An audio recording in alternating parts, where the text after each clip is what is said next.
Hello everyone. With Endwalker on the horizon, I just wanted to do a quick tier list for where I think all the jobs stand at the moment. First of all, the obligatory statement that all jobs are viable and all jobs can clear all content in any combination. This list is based on several different factors. I have placed each class by considering how it is ranked in the meta and how easy it is to pick up and play well consistently. So I wouldn't say that they are sorted by their damage or overall effectiveness, but that is definitely taken into account. I'll throw a bonus list at the end for what I personally find most fun to play. First off, we have the Paladin. The Paladin is the most well-rounded tank. It's got a simple 2-phase rotation with physical and magical damage, and the rotation is easy to recover from if you mess up. It's got lots of defensive actions that makes them very versatile in combat. They can block on command for even more mitigation on tank busters. They can self-heal. Their invulnerability is very good, has no downsides, aside from it has the longest cooldown, but their versatility means more buttons on your hotbar to manage. Overall, the Paladin is a very solid job, and I place it in the S tier. Next is the Warrior.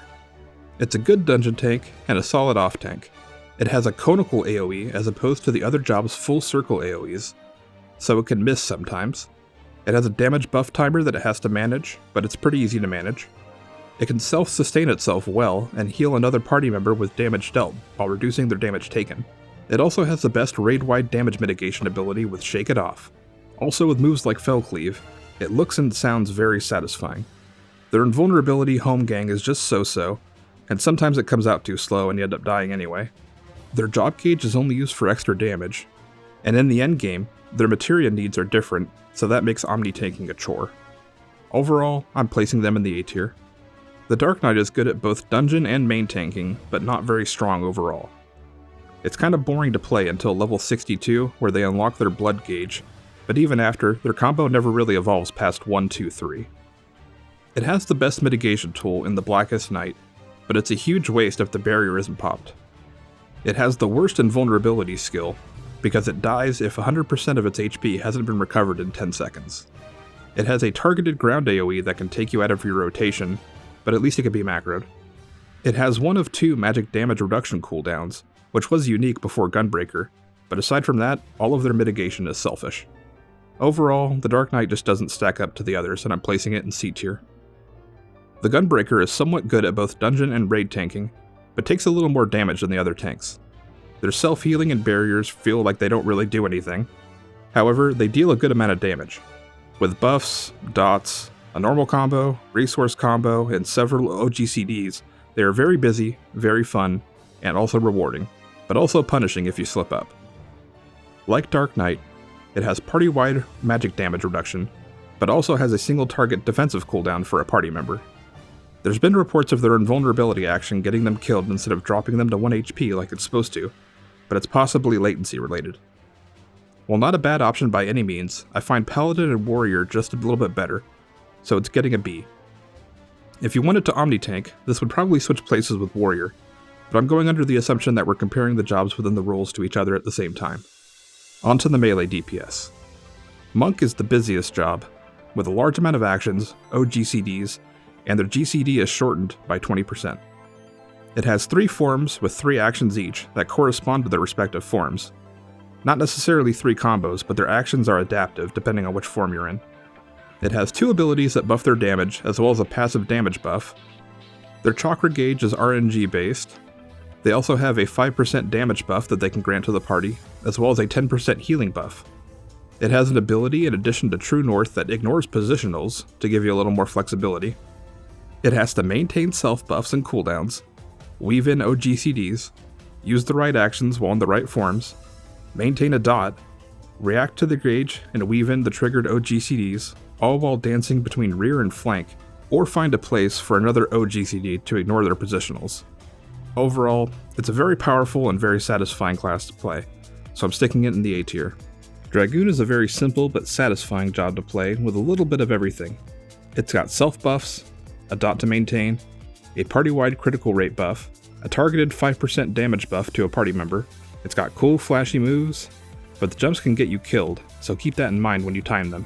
Overall, it gets an A. The ninja has some unique abilities that make it interesting to play.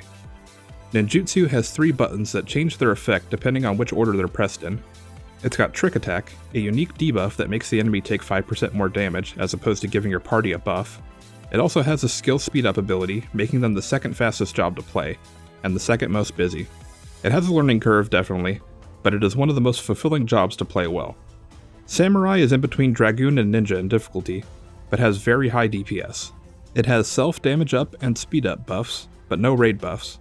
It's got 3 tiers of resources, 3 combos that reward 3 different seals, which augment an action that does different things depending on how many different seals you have. It also has a gauge that can be used for 3 different actions. At 80, it has another gauge that unlocks another ability. In reality, it's not as complicated as it sounds if you do the right rotation, but it can be quite punishing if you mess it up. I can't think of any other downsides aside from its selfish DPS and has no raid utility. With its high damage, it gets an S tier. The Bard has party-wide buffs that alternate throughout the fight. It also has a healing buff that it spreads throughout the party. Its rotation is heavily RNG dependent for 2 of its 3 songs. It has dots to maintain, while the rest of the rotation is repetitive, but it also has an RNG dependent OGCD that kinda gets in the way. It also has an awkward skill in Apex Arrow that has its own gauge, and it seems like you always have another GCD to press by the time it comes around, which makes you not want to use it. Also, its 3rd song is just flat out worse than the others, where you have nothing to react to for 20 seconds and it kinda breaks the flow. It just doesn't feel that great to play, and it doesn't bring as much to the table as Dancer does, so it's getting a C. Machinist has a simple and easy to learn rotation, but the performance is kinda latency dependent. It's got consistent damage, but it has no raid buffs. You need to be able to weave 2 OGCDs in between each of your attacks, or else you're missing out on a lot of damage. Even performing at maximum capacity, you could argue that it doesn't do enough damage to warrant not contributing to raid DPS. If played well, it's easy to outperform less proficient players, even on high DPS jobs. It would probably be the S tier of the ranged DPS class if it was tuned like Samurai or Black Mage, but since it's far safer to play, the trade-off kinda makes sense. It's getting a B. The Dancer has an easy rotation with a high amount of RNG.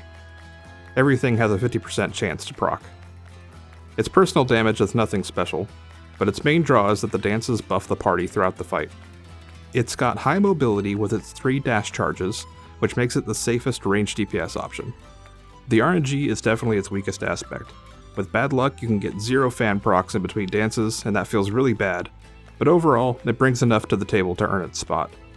It's getting an A. The Black Mage is a damage powerhouse, but it's the most punishing job if its rotation is dropped. It's the most technical job. It requires knowledge of fights, positioning, what rotation to use according to your stats, etc., to really get the most out of it. It's the single worst job to use a boost on. Leveling it up naturally eases you into the rotation as it grows more and more complex. It's got no raid utility like Samurai and Machinist, but it does a lot of damage.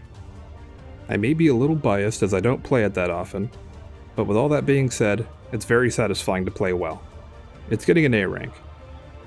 The Summoner is a strong class with reliable damage, mobility, and it can resurrect. It focuses on keeping its dots up and using cooldowns. It has a 5% party damage buff as well. It doesn't lose as much DPS while moving around as the other magic DPS do. Also, it's very cool because you summon many primals to fight with you. Phoenix also has some added utility in that it heals the party for a small amount.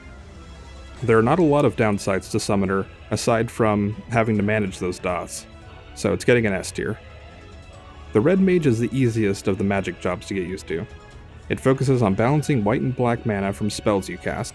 It's a bit weaker than the other magic DPS jobs though. It's got some added mobility, as every other spell is instant cast. They can also spot heal, resurrect, and provide physical damage buff to the party. And since every other cast is instant, they can resurrect more often than the others, but it risks running out of MP if done too much.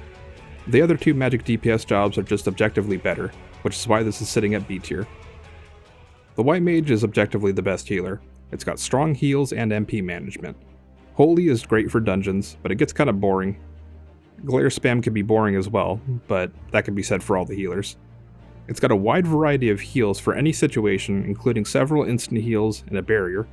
It's got a large amount of self buffs that reduce cast time, increase healing potency, reduced MP costs, and reduce damage taken by the party. Their Lily mechanic can be argued as a good or bad thing, as they trigger the GCD, and you have to use 3 GCD heals to get a big damage action. If they cost MP and it wasn't a DPS gain, Perhaps no one would even use them. Otherwise, this is a very powerful healing job, and it's getting the S rank. First off, Scholar is my least favorite class. It has a lot of unique mechanics, like the fairy that heals for you, Recitation granting a guaranteed critical heal, Chain Stratagem increasing the critical chance against enemies, Excogitation which lets loose a big heal once the target gets below 50% HP, and more. They have Aether Flow, like Summoner, which allows you to use really good OGCD abilities, but to the point where the GCD heals aren't used unless you use a cooldown with them. While different and unique in some ways, and while it's certainly playable, I find their playstyle to be far too loose. It goes against what you think a healer with several barrier spells should play like, and if you're looking for a proper barrier healer, you're better off playing Nocturnal Astrologian. Like Gunbreaker and Red Mage, I just find the others better, so it's going to B tier. Last we have Astrologian. It's a strong and busy healer job that brings individual and party-wide damage buffs constantly. They can choose to focus on healing over time or barriers, and their big cooldown lets them do both at the same time. They have good damage, good MP management, good cooldowns, and constant damage buffs. Their close-range AoE healing and shielding is very good. Some people don't like the changes to the cards with the seal system, and sometimes the right seal just won't come up, so it's somewhat RNG dependent. It at least has Sleeve Draw, which guarantees a card with a seal you don't have yet. Overall, it's getting an A tier. Now here's my personal tier list where I show you which classes I enjoy playing the most. They may not be the best, but these are the ones that feel the best to me. That's going to do it for the tier list. Leave any comments below. Next week, I'll be posting the results of a community tier list I've been gathering information for. That's going to do it. Take care, y'all.